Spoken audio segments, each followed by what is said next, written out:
Good afternoon, everyone. I'm Sydney Makuchi, a registered dietitian with Flik Hospitality. Welcome to my kitchen this afternoon. As the weather begins to cool this October, I'm craving warm, savory types of meals, and a slow cooker stew or soup is perfect as we enter the fall season. This is a nutrient-rich vegetarian stew recipe. We'll be using a crock pot or a slow cooker so that no pans and pots are necessary other than your slow cooking vessel. So this is a chop, put in your slow cooker and forget about it type of a recipe. So super easy to do at the beginning of the week or in the morning before you leave for work so that you return home to a delicious entree. So this is a Moroccan spiced slow cooker lentil soup. We're going to use a lentil variety of your choice. You can use yellow, green, or orange, whatever you can get your hands on. And we're going to accompany our lentils, which is our vegetarian protein base for the soup today, with some additional vegetables. So we have a root vegetable, our beautiful carrots, rich in beta carotene, some cauliflower, which is the source of our glucosinolates, those cancer-fighting compounds, really good for the body.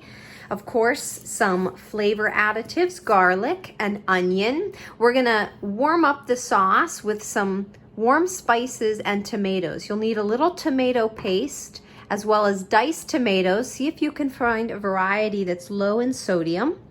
Some cumin, coriander, cinnamon, turmeric as our spice blend. We'll add a little salt and pepper as well. Extra virgin olive oil for the base of our slow cooker.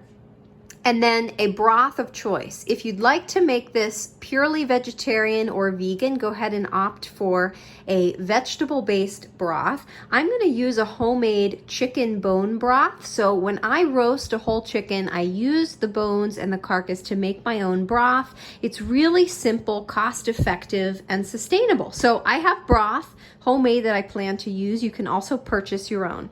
We're going to finish the recipe after several hours of cooking with our delicate herbs and spinach. So if you have delicate greens or herbs you're adding to a soup or stew, wait until the final moment to add these so that they don't wilt excessively and become really soggy. They taste best when they're added last minute. So we'll top it off with some fresh baby spinach. It'll wilt a little bit, but it'll still have some of its texture, some cilantro, and a little fresh lemon juice. And that's it. So I'm gonna get started by preparing my vegetables here, and we're gonna add everything to my crock pot, turn it on high for 4 or 5 hours, or on low if you have longer time to wait, around 8 hours or 10 hours, and you're good to go. Let's get started.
And here we are, all finished. Delicious, smells incredible. This is a hearty stew, super simple to make. Throw it in your slow cooker and forget about it. Feel free to pair it with something additional to round out the meal, so whole grain pita or toasted crusty bread. If you're looking for some additional protein, you can always crumble a little cheese on top. Yummy. Again, this was our slow cooker Moroccan lentil soup, a perfect recipe for the fall. I encourage you and your families to give it a try. Thanks so much for joining me today. I'm Sydney with Flik. If you're looking for more wellness tips and recipes, be sure to check out the Flik blog and follow us on Facebook and Instagram.